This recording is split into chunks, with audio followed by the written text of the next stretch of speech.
અંધેરી નગરી અને રાજા છે ગંડુ રાજા. હવે નામ અંધેરી નગરી એવું કેમ એ તો તમે જોશો એટલે ખબર પડશે. ચાલો આપણે નાટક જોઈએ. ગુરુજી અને તેમના બે ચેલા ભિક્ષા માટે નીકળ્યા છે.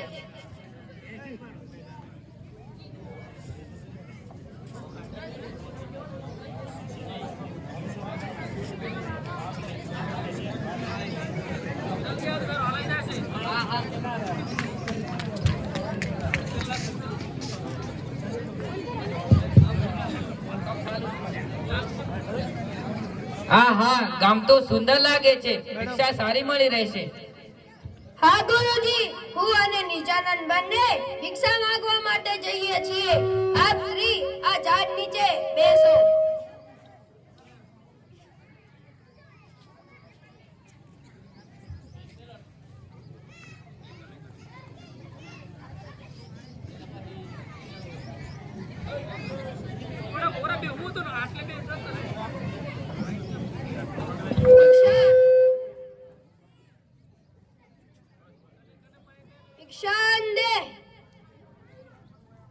ભિક્ષાંદે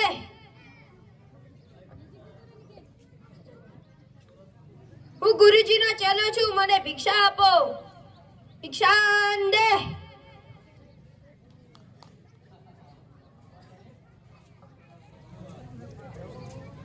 આ મેથી શું ભાવ આપી? ટકે છે. અને આ પાલક એ પણ ટકે છે. આ ચોખા શું ભાવ છે? ટકે છે. અને આ ઘઉં એ પણ ટકેશેર.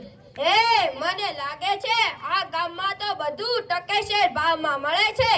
લાવ તો મીઠાઈ વાળાને પૂછું. અરે ભાઈ, આ ગુલાબ જામુન શું કિંમતે આપ્યા? ટકેશેર. અરે વાહ, તો કાજુ કતરી એ પણ ટકેશેર. હા, અને આ બધી મીઠાઈ ટકેશેર? હા ભાઈ, આ ગામમાં બધું ટકેશેર મળશે. બોલો, તમારે શું જોઈએ છે? હા, મને તો 2 કિલો કાજુ કતરી અને 1 કિલો ગુલાબ જામુન આપી દો.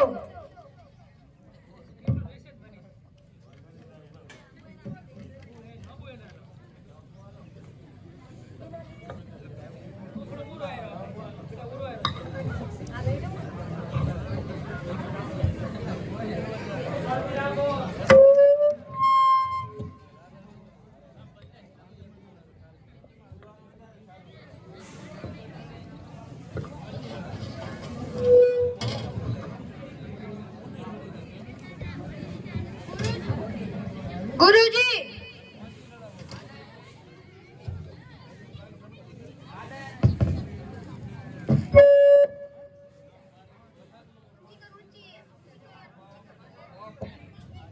હા દયાનંદ, શું થયું? ગુરુજી, જોવો હું કેટલી બધી ભિક્ષા લાવ્યો. આ ગામમાં તો બધું ખૂબ જ સસ્તું મળે છે અને ગામના લોકો પણ બહુ જ સારા છે. બધું જ ટકેશેર ભાવમાં મળે છે. મને ભિક્ષામાં 12 પૈસા મળ્યા હતા. એમાંથી મેં ગુલાબ જાંબુ અને કાજુ કતરી ખરીદ્યા છે. જોવો, આ રહી ભિક્ષા. શું વાત કરે છે? બધું જ ટકેશેર? એનો મતલબ એ થયો દયાનંદ, અહીંયા તો સોનું અને માટીની એક જ કિંમત થઈ. આ ગામ જોખમ વાળું કહેવાય. ચાલો આ ગામ હાલત છોડી દઈએ. કેમ દયાનંદ, શું થયું? ગુરુજી, આપ કેમ આમ વિચારો છો? મને ખબર નથી, પણ મને તો આ ગામ ખૂબ જ ગમ્યું. હું હવે અહીંથી બીજે નહીં જાઉં. કેટલું સારું, બધું જ ટકેશેર ભાવમાં મળે છે. મજા છે, અહીં તો મજા જ છે. દયાનંદ, આવી મજા તને કોક દિવસ મુશ્કેલીમાં મૂકી દેશે. ચાલો નિજાનંદ, આપણે જઈએ.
મહારાજ દિવાલ જીવતી ના હોય તો તેના કાકા બાપા કે ભાઈને લઈને આવો. તેના કાકા બાપા કે ભાઈ પણ ના હોય, તેમના માલિક હોય.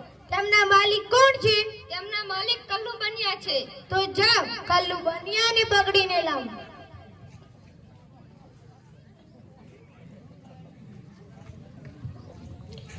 કલ્લુ બનિયા, હા હું છું. રાજા તરફથી ફરમાન આવ્યો છે, તને દરબારમાં હાજર કરવાનો છે. ચાલ અમારી સાથે ચાલ.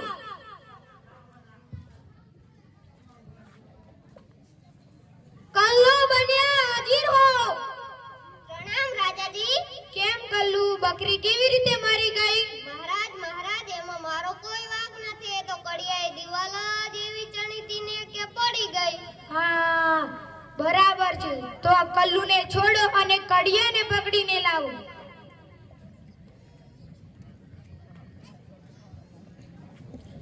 કડિયા, આવું જ છું. રાજા તરફથી ફરમાન આવ્યો છે, તને દરબારમાં હાજર કરવાનો છે. ચાલ અમારી સાથે ચાલ.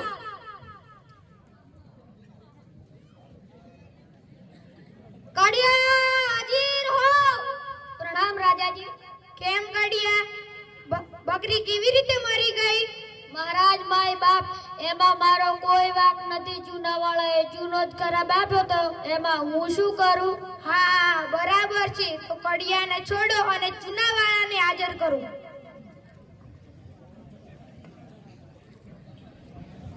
ચૂનાવાળા, હા હું છું. રાજા તરફથી ફરમાન આવ્યો છે, તને દરબારમાં હાજર કરવાનો છે. ચાલ અમારી સાથે ચાલ.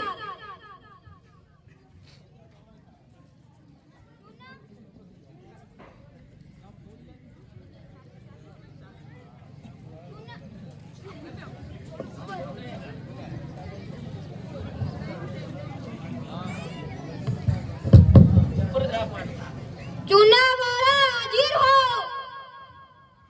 પ્રણામ રાજાજી. કેમ ચૂનાવાળા, બકરી કેવી રીતે મરી ગઈ? નામદાર સાહેબ, મહારાજ મજૂરે ચૂનામાં પાણી વધારે નાખી દીધું એટલે ચૂનો નબળો પડી ગયો. એમાં મારો કાંઈ વાંક નથી. હા હવે બરાબર સમજાયું. તો ચૂનાવાળાને છોડો અને મજૂરને હાજર કરો.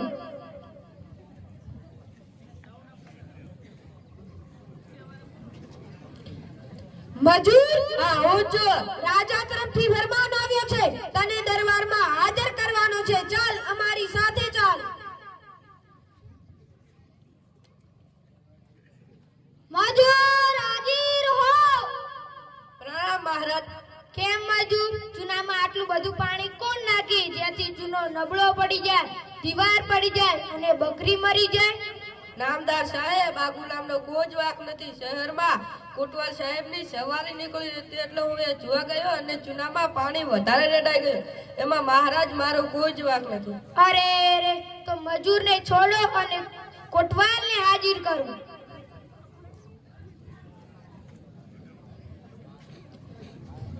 કોટવાલ સાહેબ, રાજા તરફથી ફરમાન આવ્યો છે, તમને દરબારમાં હાજર કરવાનો છે. ચાલો અમારી સાથે ચાલો.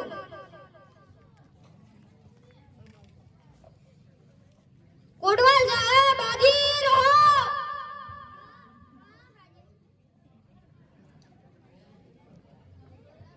પ્રણામ રાજાજી. કેમ કોટવાલ, આવી સરસ સવારી કેમ ગાડી જેનાથી આનાથી ભૂલ થઈ ગઈ? નામદાર સાહેબ, હું તો શહેરના બંદોબસ્ત માટે કરતો હતો. અરે આ શું થયું? આ મૂર્ખ રાજા તો આખી નગરીને સૂળીએ ચડાવી દેશે. કોટવાલ, તારો જ વાંક છે. ત્યાં સરસ સવારી ગાડી જ કેમ? પણ મહારાજ બસ હવે બહુ થયું. એક બકરી પાછળ આખો દાડો બગાડ્યો. જાઓ જલ્લાદને હાજર કરો. જલ્લાદ હાજર હો. હા રાજાજી. જાઓ કોટવાલને સૂળીએ ચડાવો. જી રાજાજી.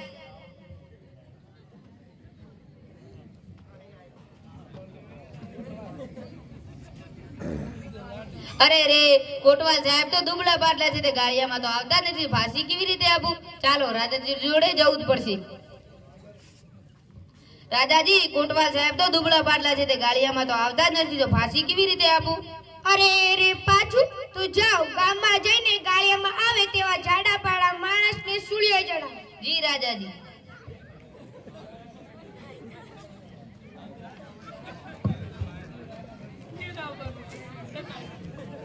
અરે આ તો આવતો જ નથી.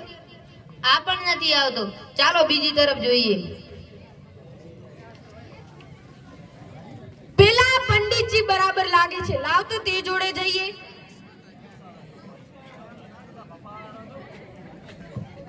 બરાબર છે. ખબરદાર જો ભાગવાનો પ્રયત્ન કર્યો તો. પણ શું થયું? ચાલ તને સૂર્ય ચડાવવાનો છે.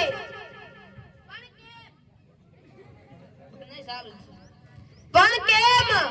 કેમ કે કોટવાલ સાહેબ તો દુબળા પાટલા છે, તે ગાળિયામાં તો આવતા નથી. તો રાજાજીનો હુકુમ છે કે ગાળિયામાં આવે તેવા જાડા પાડા માણસને સૂળીએ ચડાવવાનો છે. પણ ભાઈ જાડો આવો કઈ વાક ના કહેવાય. ગુરુજી બચાવ. ગુરુજી. દાદાજી. હા બોલ. મારા મરતા પહેલા એક ચેલી ચા નહીં પૂરી કરો. હા બોલ. મને મારા ગુરુજીથી મળવા દો. ગુરુજી. જાઓ અને આના ગુરુજી જોડે મળવા દો. ગુરુજી. ગુરુજી. ગુરુજી. અરે રે દયાનંદ, શું થયું? ગુરુજી આ સિપાહીઓ મને સૂળીએ ગુરુજી આ સિપાહીઓ મને સૂળીએ ચડાવે છે. પણ કેમ? હું જાડો છું તેથી આ સિપાહીઓ મને સૂળીએ ચડાવે છે. બચાવ. મેં તને પહેલા જ ચેતવ્યો હતો. ઠીક છે, કઈ વાંધો નહીં. અહીંયા તને એક વાત કહું. ચાલો રાજાજી પાસે જઈએ. રાજાજી, મને સૂળીએ ચડાવો. ના ના મને સૂળીએ ચડાવો. ના ના, મને સૂળીએ ચડાવો. ના ના મને સૂળીએ ચડાવો. ના ના, હું વડીલ છું, મને સૂળીએ ચડાવો. ના ના ગુરુજી તમે અંતર્યામી છો, મને સૂળીએ ચડાવો. ના ના, મને સૂળીએ ચડાવો. ના ના મને સૂળીએ ચડાવો. તમે બંને પહેલા ચૂપ થાશો અને મને કહેશો કે તમને સૂળી ચડવાની શી ઉતાવળ છે. ના ના, મને સૂળીએ ચડાવો. ના ના મને હુકમ થયો છે તો હું જ સૂળીએ ચડીશ. ના ના, મને સૂળીએ ચડાવો. ના ના મને સૂળીએ ચડાવો. તમે ચૂપ થાઓ અને પહેલા મને કહો કે તમે શું કામ સૂળી ચડવા માંગો છો. રાજાજી, હાલ એવું મુહૂર્ત ચાલે છે, જે મૃત્યુ પામશે તેને સ્વર્ગનું વિમાન લેવા આવશે. સ્વર્ગનું વિમાન? તો હું એ સૂળીએ ચડીશ. ના ના, મને સૂળીએ ચડાવો. ના ના હુકમ મને થયો છે તો હું જ સૂળીએ ચડીશ. વાહ, સ્વર્ગનું વિમાન? તો હું એ સૂળીએ ચડીશ. ના, હું સૂળીએ ચડીશ. ના મંત્રી, હું સૂળીએ ચડીશ. ના, હું સૂળીએ ચડીશ. એ ભગવાન એક સાથે બનીને કેવી રીતે સૂળીએ ચડાવું? જલ્લાદ, તમે મને સૂળીએ ચડાવો. ના મંત્રી, હું રાજા છું, હું કહીશ તેમ જ થશે. હું કહું છું મને સૂળીએ ચડવું. ઠીક છે, ચાલો.